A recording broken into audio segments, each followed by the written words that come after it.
Paulo e Estevão, romance histórico, psicografia de Chico Xavier, pelo Espírito Emmanuel. Leitura do 6º capítulo da 2ª parte do livro. Peregrinações e sacrifícios. Em companhia de Silas, que se harmonizara com as suas aspirações de trabalho, o ex-rabino partiu de Antioquia, internando-se pelas montanhas e atingindo sua cidade natal, depois de enormes dificuldades. Breve, o companheiro indicado por Simão Pedro habituava-se com seu método de trabalho. Silas era um temperamento pacífico que se enriquecia de notáveis qualidades espirituais pelo seu devotamento integral ao Divino Mestre. Paulo, por sua vez, estava plenamente satisfeito com a sua colaboração. Palmilhando longos e impérvios caminhos, alimentavam-se parcamente, quase só de frutas silvestres eventualmente encontradas. O discípulo de Jerusalém, todavia, revelava alegria uniforme em todas as circunstâncias. Antes de atingir Tarso, pregaram a boa nova no curso mesmo da viagem. Soldados romanos, escravos misérrimos, caravaneiros humildes, receberam de seus lábios as confortadoras notícias de Jesus.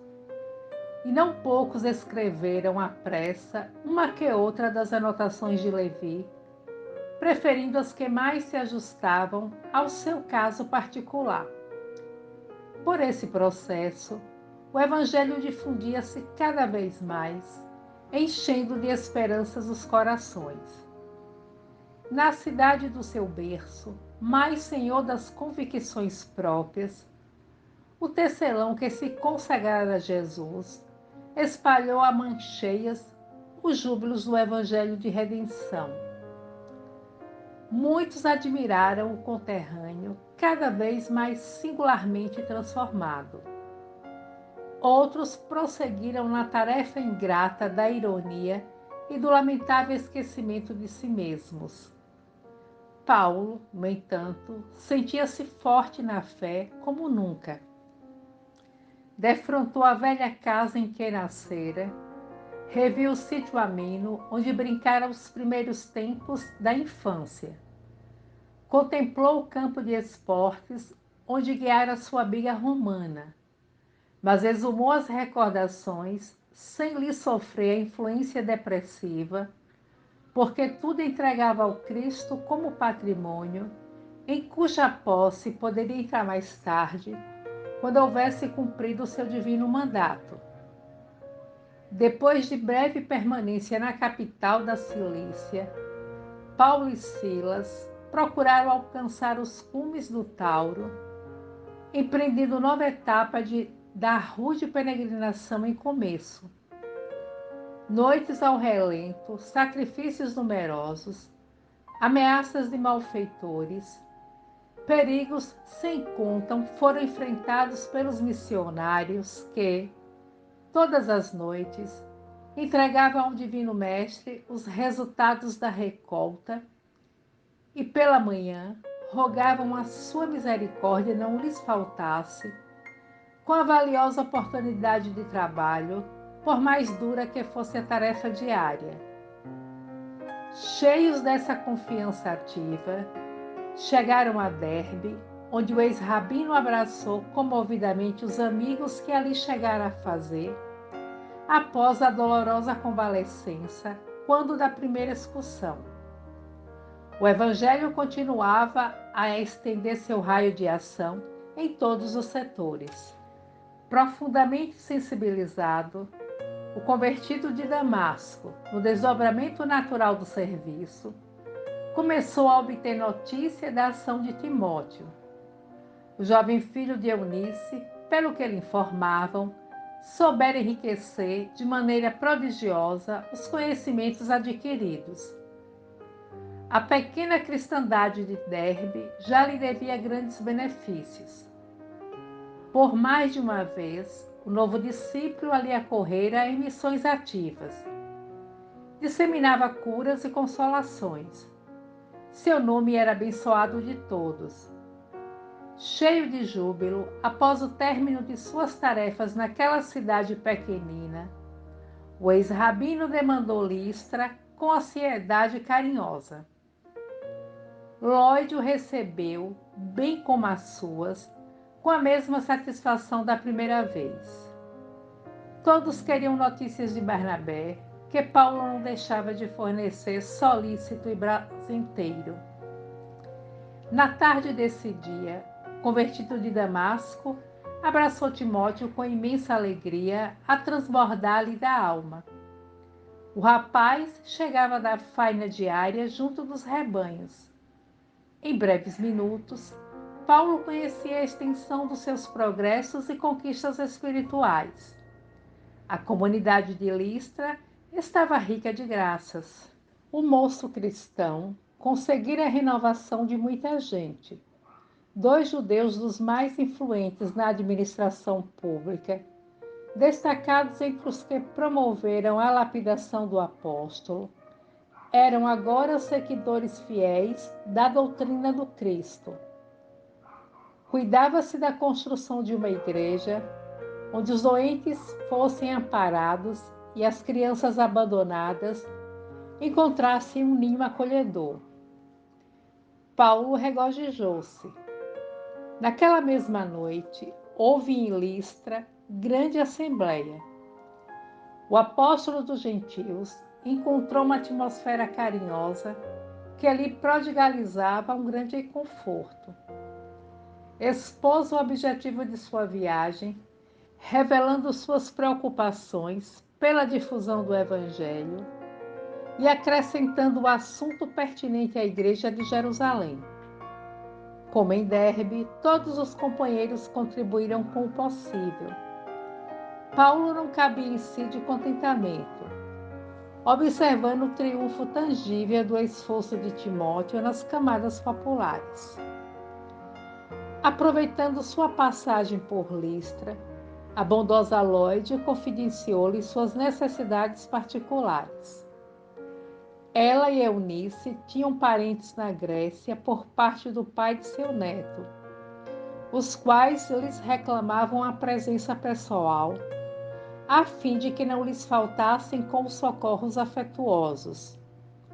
Os recursos que lhes restavam em Listra estavam prestes a esgotar-se. Por outro lado, desejava que Timóteo se consagrasse ao serviço de Jesus, iluminando o coração e a inteligência. A generosa velhinha e a filha projetavam então a mudança definitiva e consultavam o apóstolo sobre a possibilidade de aceitar a companhia do rapaz, pelo menos durante algum tempo, não só para que ele adquirisse novos valores no terreno da prática, como também porque isso facilitaria a transferência de todos para lugar tão distante. Paulo acedeu de bom grado. Aceitaria a cooperação de Timóteo com sincero prazer. O rapaz, a seu turno, conhecendo a decisão, não sabia como traduzir seu profundo reconhecimento com transportes de alegria.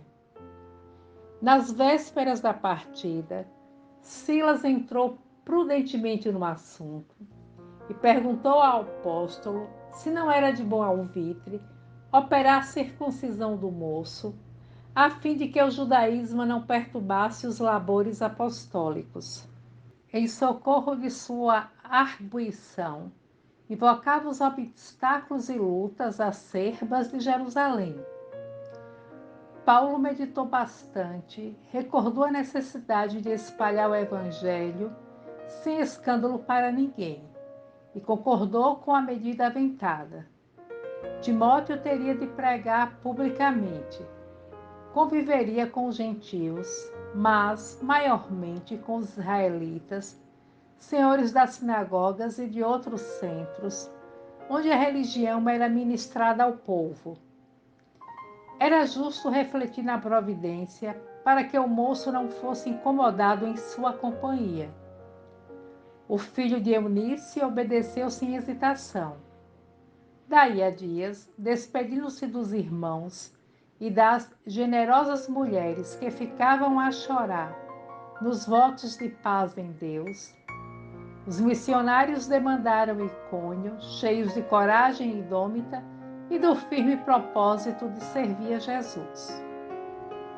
No espírito amoroso de pregação e fraternidade, dilatando o poder do Evangelho Redentor sobre as almas e jamais esquecendo o auxílio à Igreja de Jerusalém, os discípulos visitaram todas as pequeninas aldeias da Galácia, demorando-se algum tempo em Antioquia de Pisídia, onde trabalharam, de algum modo, para se manterem a si mesmos. Paulo estava satisfeitíssimo. Seus esforços em companhia de Barnabé não haviam sido improfícuos. Nos lugares mais remotos, quando menos esperava, eis que surgiam notícias das igrejas anteriormente fundadas. Eram benefícios a necessitados, melhoras ou curas de enfermos, consolações aos que se encontravam em extremo desespero. O apóstolo experimentava o contentamento do semeador, que defronta as primeiras flores, como radiosas promessas do campo.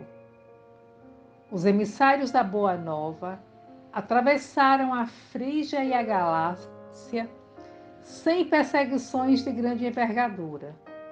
O nome de Jesus era agora pronunciado com mais respeito. O ex-rabino continuava em franca atividade para a difusão do Evangelho na Ásia, quando uma noite, após as preces habituais, ouviu uma voz que lhe dizia com amoroso acento: Paulo, sigamos adiante. Levemos a luz do céu a outras sombras. Outros irmãos te esperam no caminho infinito. Era Estevão, o amigo de todos os minutos, que, representando o Mestre Divino junto dos apóstolos dos gentios, o concitava a semeadura noutros rumos. O valoroso emissário das verdades eternas compreendeu que o Senhor lhe reservava novos campos a desbravar. No dia seguinte, informando Silas e Timóteo do sucedido, concluía inspirado: Tenho assim que o Mestre me chama a novas tarefas. É justo. Aliás, reconheço que estas regiões já receberam a semente divina. E acentuava depois de uma pausa: Desta vez, já não encontramos muitas dificuldades. Antes, com Barnabé, experimentamos as expulsões, o cárcere, os açoites, o apedrejamento. Agora, porém, nada disso aconteceu. Quer dizer que por aqui já existem bases seguras para a vitória do Cristo. É preciso, portanto, caminhar para onde se encontrem os obstáculos e vencê-los, para que o Mestre seja conhecido e glorificado, pois nós estamos numa batalha e é necessário não desprezar as frentes. Os dois discípulos ouviram e procuraram meditar na grandeza de semelhantes conceitos. Decorrida uma semana, lá se foram a pé procurando a Mísia. E, contudo, intuitivamente, Paulo percebeu que não seria ainda ali um novo campo de operações. Pensou em se dirigir para a Bitínia, mas a voz que o generoso apóstolo interpretava como sendo a do Espírito de Jesus sugeriu-lhe a alteração do trajeto, induzindo-o a descer para Troade. Chegados ao ponto do destino, acolheram-se cansadíssimo numa hospedaria modesta. E Paulo, numa visão significativa do Espírito, viu um homem da Macedônia que identificou pelo vestuário característico a acenar-lhe ansiosamente, exclamando: Vem e ajuda-nos. Atos, capítulo 16, versículo 7. Nota de Emmanuel.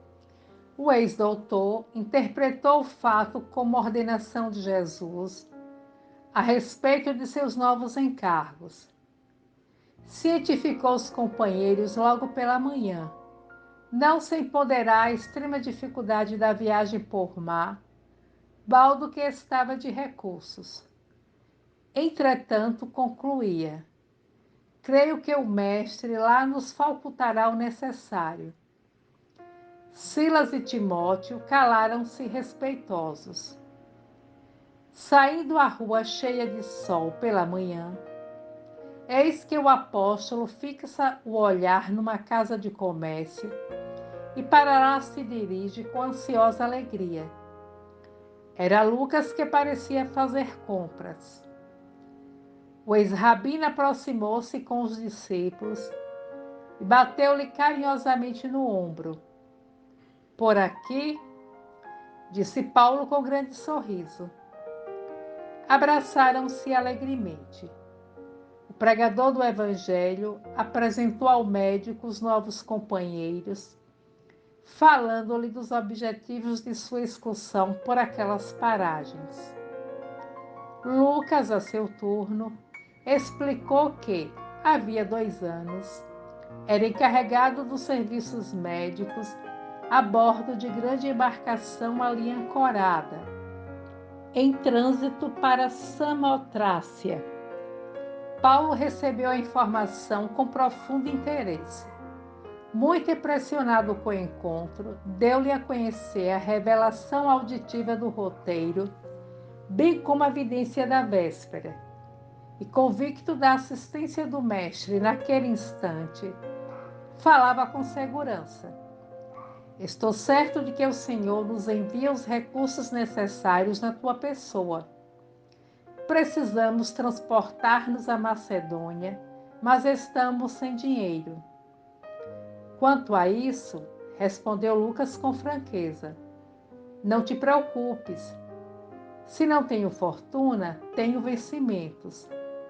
Seremos companheiros de viagem e tudo pagarei com muita satisfação. A palestra prosseguiu animada, relatando o antigo hóspede de Antioquia as suas conquistas para Jesus. Nas suas viagens, havia aproveitado todas as oportunidades em prol do Evangelho, transmitindo a quantos se lhe aproximavam os tesouros da Boa Nova. Quando contou que estava só no mundo, com a partida da genitora para a esfera espiritual, Paulo fez-lhe nova observação, acentuando: ora, Lucas, se te encontras sem compromissos imediatos, por que não te dedicas inteiramente aos trabalhos do Mestre Divino? A pergunta produziu certa emoção no médico, como se valesse por uma revelação. Passada a surpresa, Lucas acrescentou um tanto indeciso: sim, mas há que considerar os deveres da profissão. Mas quem foi Jesus, senão o divino médico do mundo inteiro? Até agora tens curado corpos que, de qualquer modo, cedo ou tarde, hão de perecer. Tratar do espírito não seria um esforço mais justo? Com isso, não quero dizer que se deva desprezar a medicina propriamente do mundo. No entanto, essa tarefa ficaria para aqueles que ainda não possuem os valores espirituais que trazes contigo. Sempre acreditei que a medicina do corpo é um conjunto de experiências sagradas de que o homem não poderá prescindir, até que se resolva a fazer a experiência divina e imutável da cura espiritual.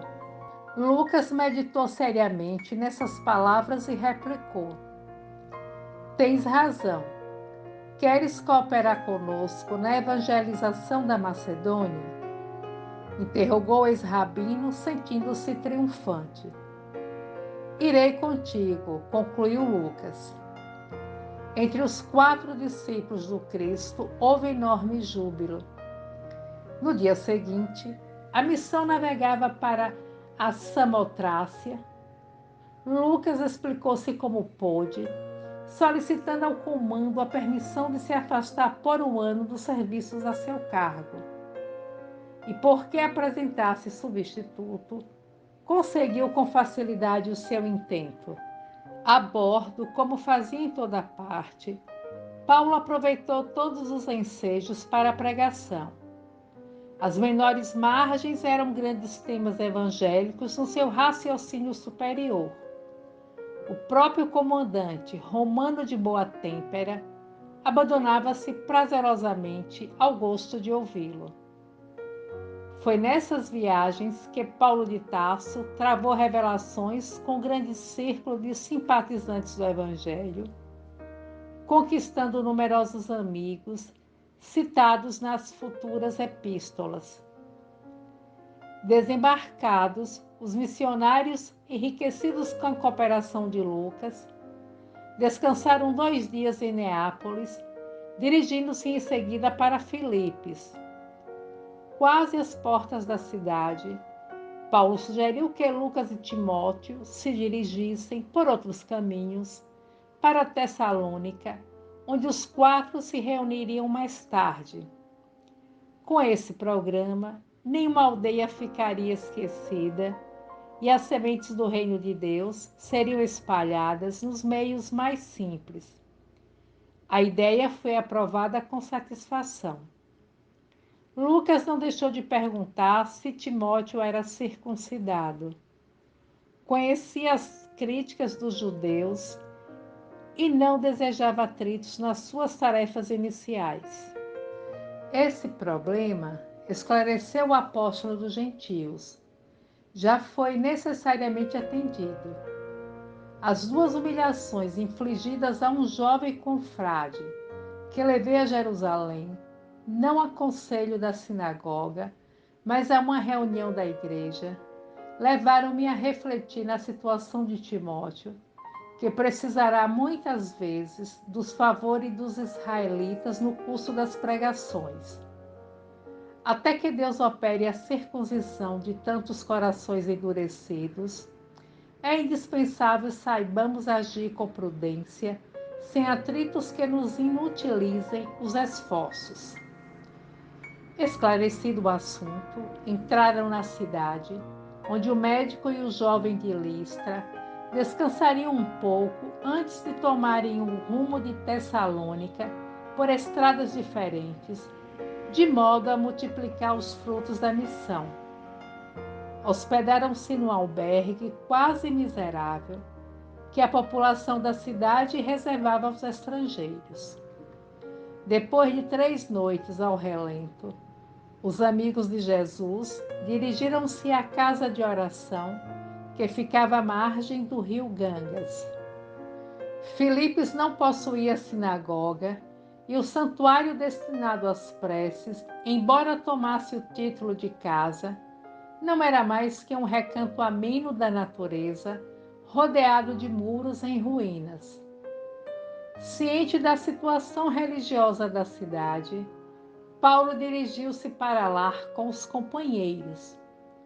Muito surpreendidos, entretanto, os missionários não encontraram senão senhoras e meninas em oração. O ex-rabino penetrou resolutamente no círculo feminino e falou dos objetivos do Evangelho, como se estivesse diante de imenso público. As mulheres estavam magnetizadas por sua palavra ardorosa e sublime. Enxugavam discretamente as lágrimas que lhes afluíam ao rosto ao receberem notícias do Mestre, e uma delas, chamada Lídia, viúva digna e generosa, aproximou-se dos missionários e, confessando-se convertida ao Salvador esperado, oferecia-lhes a própria casa para fundarem a nova igreja. Paulo de Tarso contemplou-a de olhos úmidos, escutando-lhe a voz desbordante de cristalina sinceridade. Recordou que no Oriente, no dia inesquecível do Calvário, só as mulheres haviam acompanhado Jesus no doloroso transe, sendo as primeiras criaturas que o viram na gloriosa ressurreição. E eram ainda elas que, em doce reunião espiritual, vinham receber a palavra do Evangelho no Ocidente pela primeira vez. Em silenciosa contemplação, o apóstolo dos gentios fixou o grande número de meninas que se ajoelhavam à sombra carinhosa das árvores. Observando-lhes os trajes muito claros, teve a impressão de que via à sua frente um gracioso bando de pombas muito alvas, prestes a desferir o voo glorioso dos ensinamentos do Cristo pelos céus maravilhosos da Europa. Foi por isso que, contrariamente à expectativa dos companheiros, o enérgico pregador respondeu a Lídia em tom muito afável: aceitamos vossa hospedagem. Desde aquele minuto, travou-se entre Paulo de Tarso e sua carinhosa igreja de Filipos a mais formosa amizade. Lídia, cuja casa era muito abastada, em vista do movimento comercial de púrpuras, acolheu os discípulos do Messias com júbilo indescritível. Enquanto isso, Lucas e Timóteo continuavam a viagem. Silas e o ex-doutor de Jerusalém consagravam-se ao serviço do Evangelho entre os generosos filipenses. A cidade singularizava-se por seu espírito romano. Havia nas ruas vários templos dedicados aos deuses antigos.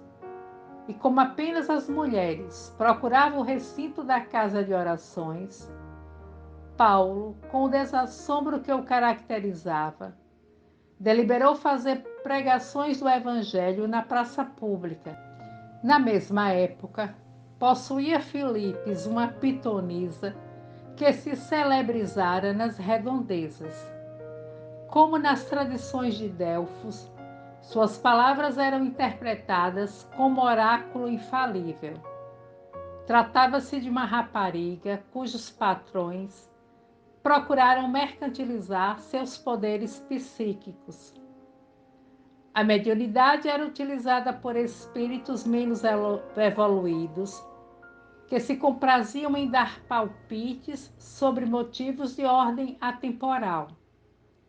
A situação era altamente rendosa para os que a exploravam descaridosamente.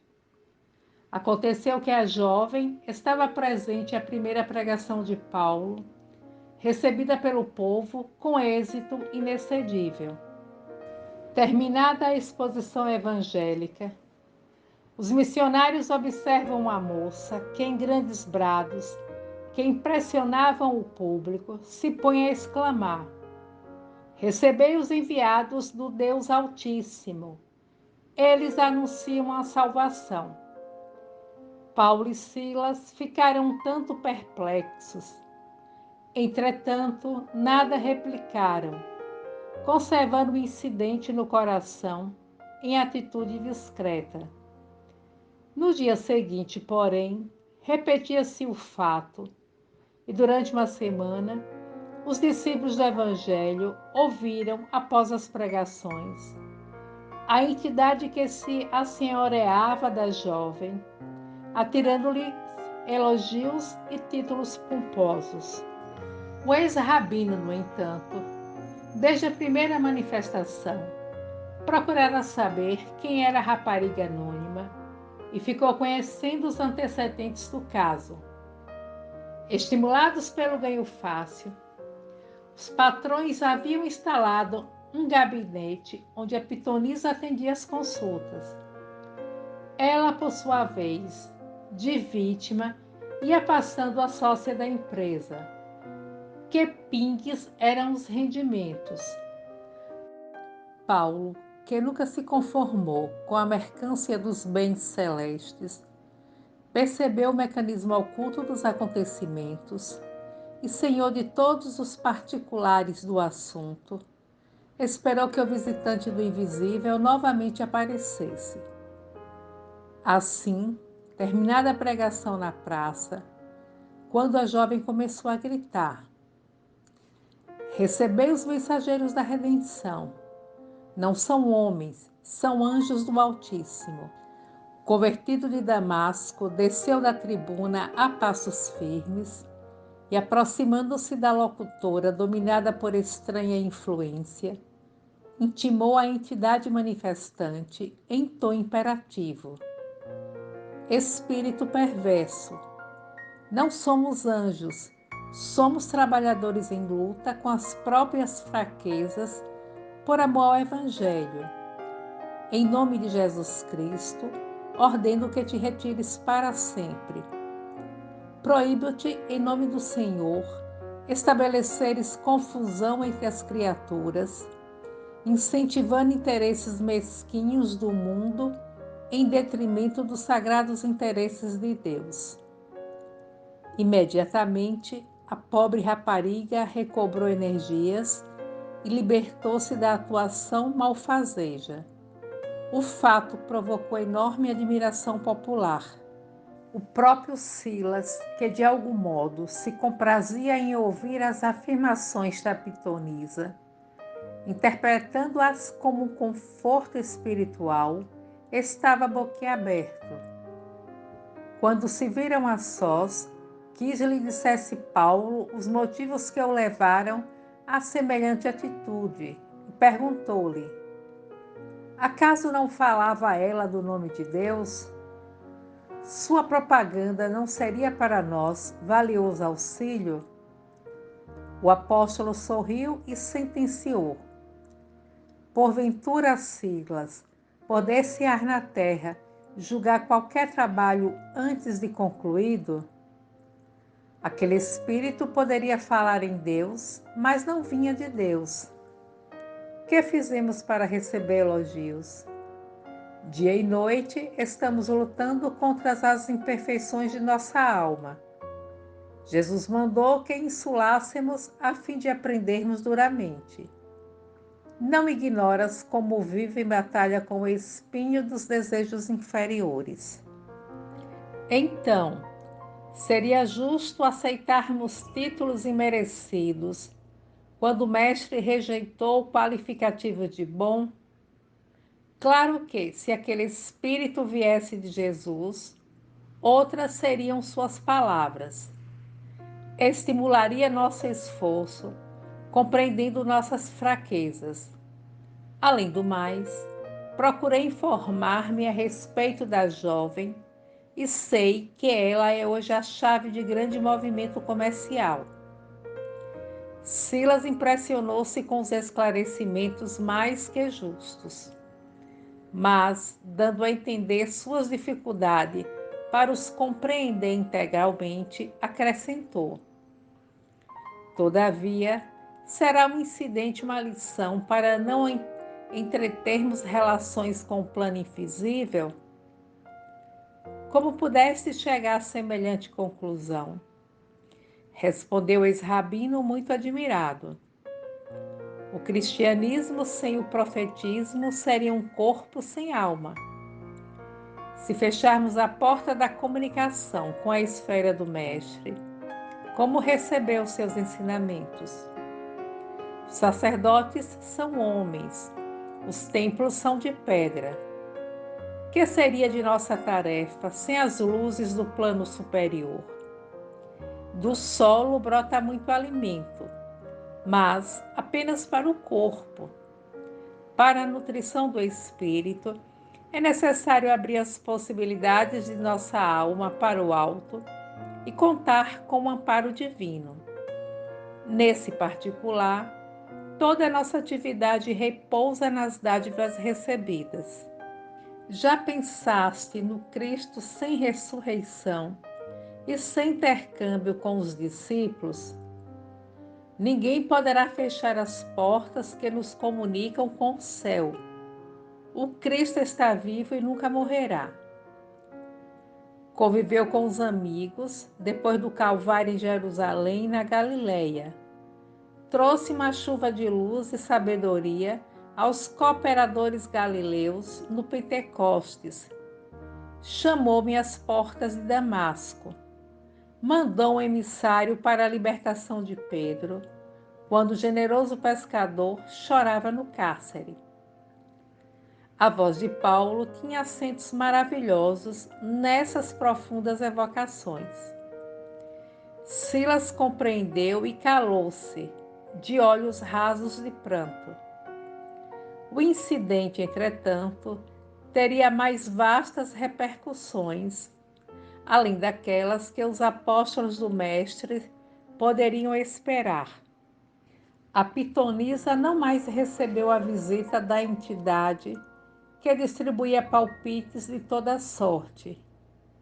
Em vão, os consulentes viciados lhe bateram à porta.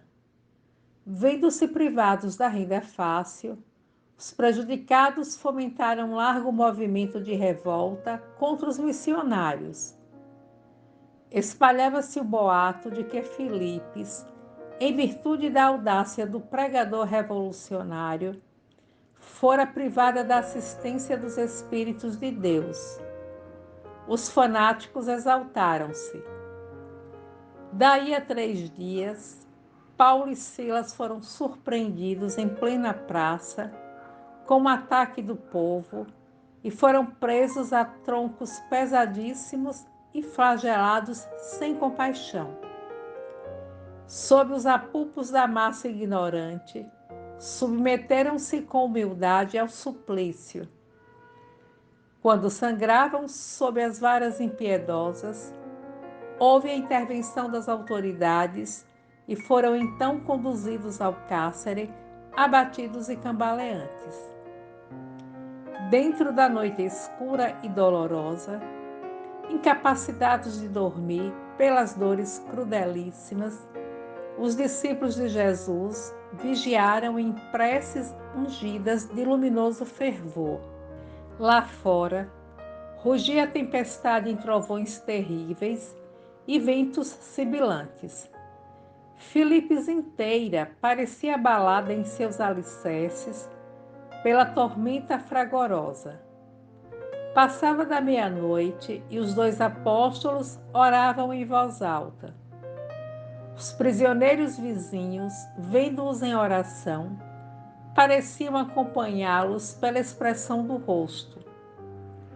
Paulo contemplou-os através das grades e, aproximando-se a custo, começou a pregar o reino de Deus. Ao comentar a tempestade imprevista que se abatera sobre o ânimo dos discípulos, enquanto Jesus dormia na barca, um fato maravilhoso feriu os olhos dos encarcerados. As portas pesadas das numerosas celas se abriram sem ruído. Silas ficou lívido. Paulo compreendeu e saiu ao encontro dos companheiros. Continuou pregando as verdades eternas do Senhor com entonação impressionante. E vendo umas dezenas de homens de peito e surto, barbas longas, fisionomias taciturnas, como se estivessem plenamente esquecidos do mundo, o apóstolo dos gentios falou com mais entusiasmo da missão do Cristo e pediu que ninguém tentasse fugir. Os que se reconhecessem culpados agradecessem ao Pai os benefícios da corrigenda. Os que se julgassem inocentes dessem expansão ao regozijo, porque só os martírios do justo podiam salvar o mundo. Esses argumentos de Paulo contiveram toda a estranheza e reduzida assembleia. Ninguém procurou alcançar a porta de saída, senão que, reunindo-se em torno daquele desconhecido, que tão bem sabia falar aos desgraçados, muitos se ajoelharam em pranto, convertendo-se ao Salvador que ele anunciava com bondade e energia. Ao alvorecer, amainada tormenta, levanta-se o carcereiro, perturbado pelo vozerio singular. Vendo as portas abertas e temindo a sua responsabilidade, tenta matar-se instintivamente. Mas Paulo avança e possibilita-lhe o gesto extremo, explicando-lhe a ocorrência. Todos os encarcerados regressaram humildes ao seu cubículo. Lucano, o carcereiro, converte-se à nova doutrina. Antes que a claridade diurna invadisse a paisagem, ele o que traz aos apóstolos socorros de emergência, pensando-lhes as feridas, sensibilizado como nunca. Residindo ali mesmo, conduz os discípulos ao interior doméstico, manda servir-lhes alimento e vinho reconfortante. Logo nas primeiras horas, os juízes filipenses são informados dos fatos. Cheios de temor, mandam libertar os pregadores, mas Paulo, desejando oferecer garantias ao serviço cristão que se iniciava na igreja fundada em casa de Lídia, alega sua condição de cidadão romano, a fim de infundir mais respeito aos magistrados de Filipos pelas ideias do profeta Nazareno. Recusa a ordem de soltura para exigir a presença dos juízes, que comparecem receosos. O apóstolo anuncia-lhes o reino de Deus e, exibindo seus títulos, obriga-os a escutar suas dissertações relativamente a Jesus. Fê-los sabedores dos trabalhos evangélicos que alvoreciam na cidade com a cooperação de Lídia e comentou o direito dos cristãos em toda parte. Os magistrados apresentaram-lhe desculpas, garantiram a manutenção da paz para a igreja nascente e, alegando a extensão de suas responsabilidades perante o povo, rogaram a Paulo e Silas que deixassem a cidade para evitar novos tumultos. O ex-rabino sentiu-se satisfeito e, voltando à residência da generosa purpureira, em companhia de Silas, que lhe reconhecia a fortaleza, sem dissimular o grande espanto, ali demorou alguns dias, traçando o programa dos trabalhos da nova sementeira de Jesus. Em seguida, rumou para Tessalônica, escalando em todos os recantos onde houvesse sítios ou aldeias, à espera de notícias do Salvador.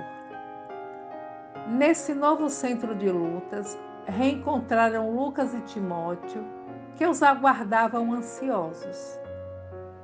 Os trabalhos seguiram ativíssimos, em toda parte, os mesmos choques. Judeus preconceituosos, homens de má fé, ingratos e indiferentes, conluiavam-se contra o ex-doutor de Jerusalém e seus devotados companheiros. Paulo mantinha-se forte e superior nas mínimas refregas. Sobrevinham dissabores, angústias na praça pública, acusações injustas, calúnias cruéis.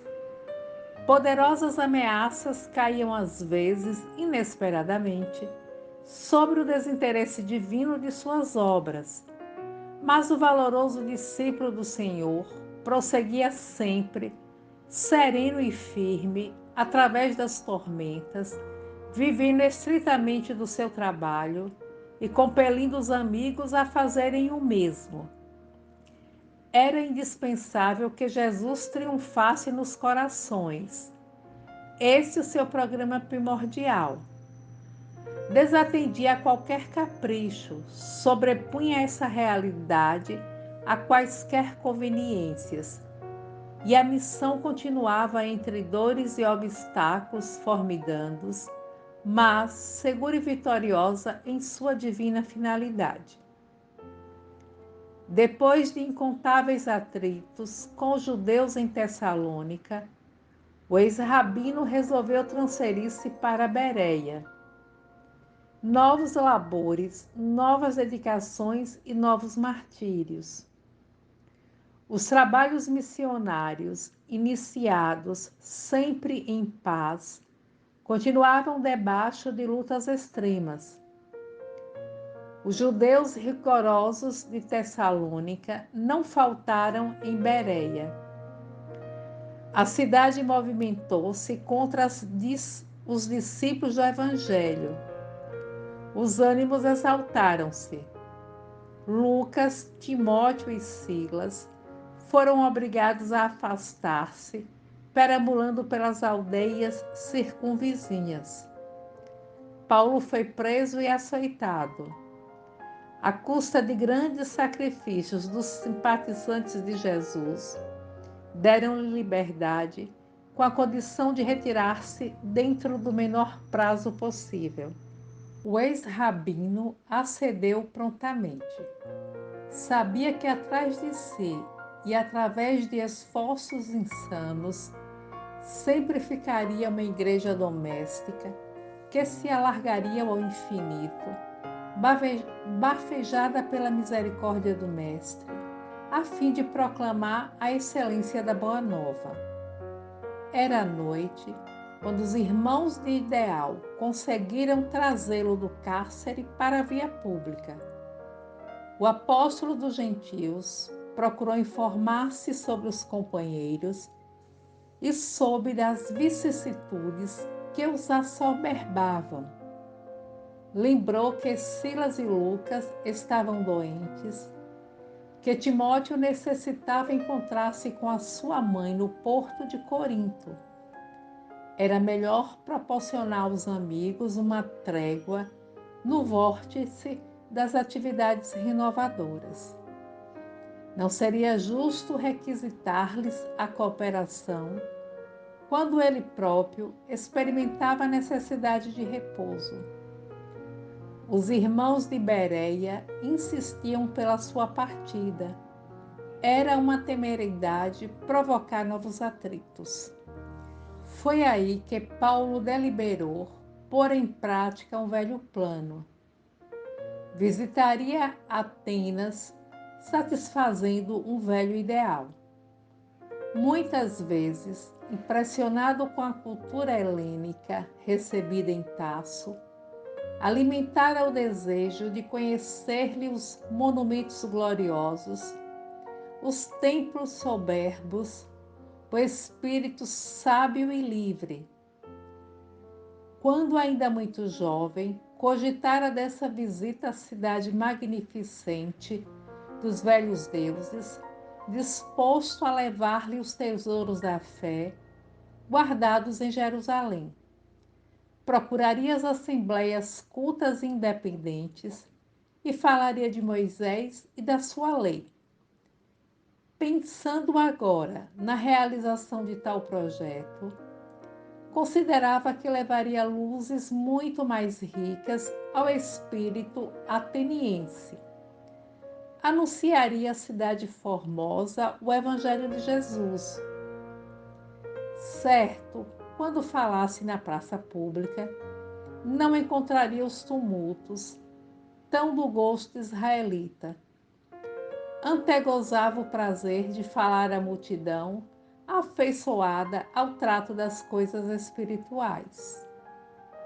Indubitavelmente, os filósofos esperavam notícias do Cristo com impaciência. Teriam nas suas pregações evangélicas o verdadeiro sentido da vida. Embalado por essas esperanças, o apóstolo dos gentios decidiu a viagem, acompanhado de alguns amigos mais fiéis. Estes, porém, regressaram das portas atenienses, deixando-o completamente só. Paulo penetrou na cidade possuído de grande emoção. Atenas ainda ostentava numerosas belezas exteriores. Os monumentos de suas tradições veneráveis estavam quase todos de pé.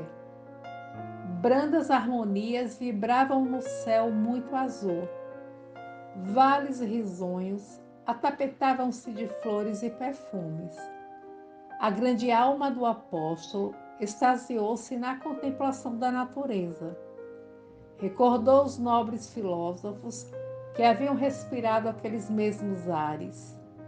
Rememorou os fastos gloriosos do passado ateniense, sentindo-se transportado a maravilhoso santuário. Entretanto, o transeunte das ruas não lhe podia ver a alma, e de Paulo viram apenas o corpo esquálido que as privações tornaram exótico. Muita gente o tomou por mendigo, farrapo humano da grande massa que chegava, em fluxo contínuo do Oriente desamparado. O emissário do Evangelho, no entusiasmo de suas generosas intenções, não podia perceber as desencontradas opiniões a seu respeito. Cheio de bom ânimo, resolveu pregar na praça pública, na tarde desse mesmo dia. Ansiava por defrontar o espírito ateniense, tal como já defrontara as grandezas materiais da cidade. Seu esforço, no entanto, foi seguido de penoso insucesso. Inúmeras pessoas aproximaram-se no primeiro momento, mas, quando lhe ouviram as referências a Jesus e à ressurreição, grande parte dos assistentes rompeu em gargalhadas de irritante ironia. Será este filósofo um novo Deus? Perguntava um transeunte com ar de pilhéria. Está muito desajeitado para tanto, respondia o interpelado. Onde já se viu um Deus assim? Indagava ainda outro. Vede como lhe tremem as mãos. Parece doente e enfraquecido. A barba é selvagem e está cheio de cicatrizes. É louco, exclamava um ancião com vastas presunções de sabedoria. Não percamos tempo. Paulo tudo ouvia, notou a fila dos retirantes, indiferentes e endurecidos, e experimentou muito frio no coração. Atenas estava muito distanciada das suas esperanças. A Assembleia Popular deu-lhe a impressão de enorme ajuntamento de criaturas envenenadas de falsa cultura. Por mais de uma semana, perseverou nas pregações públicas sem resultados apreciáveis. Ninguém se interessou por Jesus, e muito menos em oferecer-lhe hospedagem por uma simples questão de simpatia. Era a primeira vez, desde que iniciara a tarefa missionária, que se retiraria de uma cidade sem fundar uma igreja. Nas aldeias mais rústicas, sempre aparecia alguém que copiava as anotações de Levi para começar o labor evangélico no recinto humilde de um lar. Em Atenas, ninguém apareceu interessado na leitura dos textos evangélicos. Entretanto, foi tanta a insistência de Paulo junto de alguns personagens em evidência que o levaram ao Areópago para tomar contato com os homens mais sábios e inteligentes da época. Os componentes do nobre conclave receberam-lhe a visita com mais curiosidade que interesse. O apóstolo ali penetrara por mercê de Dionísio, homem culto e generoso, que lhe atendera às solicitações, a fim de observar até onde ia sua coragem na apresentação da doutrina desconhecida. Paulo começou impressionando o auditório aristocrático, referindo-se ao Deus desconhecido, homenageado nos altares atenienses. Sua palavra vibrante apresentava cambiantes singulares. As imagens eram muito mais ricas e formosas que as registradas pelo autor dos Atos.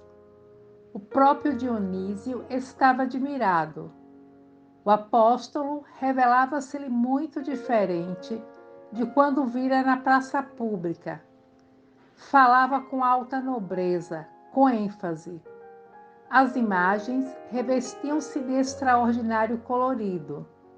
Mas, quando começou a discorrer sobre a ressurreição, houve forte e prolongado murmúrio. As galerias riam a bandeiras despregadas. Choviam remoques acerados. A aristocracia intelectual ateniense não podia ceder nos seus preconceitos científicos. Os mais irônicos deixavam o recinto com gargalhadas sarcásticas, enquanto os mais comedidos, em consideração a Dionísio, aproximavam-se do apóstolo com sorrisos intraduzíveis, declarando que o viriam de bom grado por outra vez, quando não se desse ao luxo de comentar assuntos de ficção. Paulo ficou naturalmente desolado. No momento, não podia chegar à conclusão de que a falsa cultura encontrará sempre na sabedoria verdadeira uma expressão de coisas imaginárias e sem sentido. A atitude do Areópago não lhe permitiu chegar ao fim. Em breve, o suntuoso recinto estava quase silencioso. O apóstolo, então, lembrou que seria preferível arrostar o tumulto dos judeus. Onde houvesse luta, haveria sempre frutos a colher. As discussões e os atritos eram muitos casos, representavam o revolvimento da terra espiritual para a semente divina. Ali, entretanto, encontrara a frieza da pedra. O mármore das colunas soberbas deu-lhe imediatamente a imagem da situação. A cultura ateniense era bela e bem cuidada. Impressionava pelo exterior magnífico, mas estava fria, com a rigidez da morte intelectual. Apenas Dionísio e uma jovem senhora de nome Damares e alguns serviçais do palácio permaneciam ao seu lado, extremamente constrangidos, embora propensos à causa. Não obstante o desapontamento, Paulo de Tarso fez o possível por evitar a nuvem de tristeza que pairava sobre todos, a começar por ele próprio. Ensaiou um sorriso de conformação e tentou algo de bom humor. Dionísio consolidou ainda mais sua admiração pelas poderosas qualidades espirituais daquele homem de aparência franzina, tão enérgico e cioso de suas convicções. Antes de se retirarem, Paulo falou na possibilidade de fundar uma igreja, ainda que fosse num humilde santuário doméstico, onde se estudasse e comentasse o Evangelho. Mas os presentes não regatearam escusativas e pretextos. Dionísio afirmou que lamentava não lhe ser possível amparar o cometimento, dada a angústia de tempo. Damares alegou os impedimentos domésticos. Os servos do Areópago, um por um, manifestaram dificuldades extremas. Um era muito pobre, outro muito incompreendido. E Paulo recebeu todas as recusas, mantendo singular expressão fisionômica, como semeador que se vê rodeado somente de pedras e espinheiros. O apóstolo dos gentios despediu-se com serenidade, mas, tão logo se viu só, chorou copiosamente. A que atribuiu o doloroso insucesso? Não pôde compreender imediatamente que Atenas padecia de seculares intoxicações intelectuais e, supondo-se desamparado pelas energias do plano superior, o ex-rabino deu expansão a terrível desalento. Não se conformava com a frieza geral, mesmo porque a nova doutrina não lhe pertencia, e sim ao Cristo. Quando não chorava refletindo na própria dor, chorava pelo Mestre, julgando que ele, Paulo, não havia correspondido à expectativa do Salvador. Por muitos dias, não conseguiu desfazer a nuvem de preocupações que lhe ensombrou a alma. Todavia, encomendava-se a Jesus e suplicava-lhe proteção para os grandes deveres da sua vida. Nesse vulcão de incertezas e amarguras, surgiu o socorro do Mestre ao apóstolo bem-amado. Timóteo chegara de Corinto, carregado de boas notícias. Compartilhe os vídeos para que outras pessoas impossibilitadas de ler, por quaisquer motivos, tenham a oportunidade de ouvir e conhecer esses maravilhosos ensinamentos. O link para acesso aos capítulos do livro está na descrição do vídeo. Por gentileza, se inscreva no canal e deixe o seu like. Obrigada por ouvir e até breve.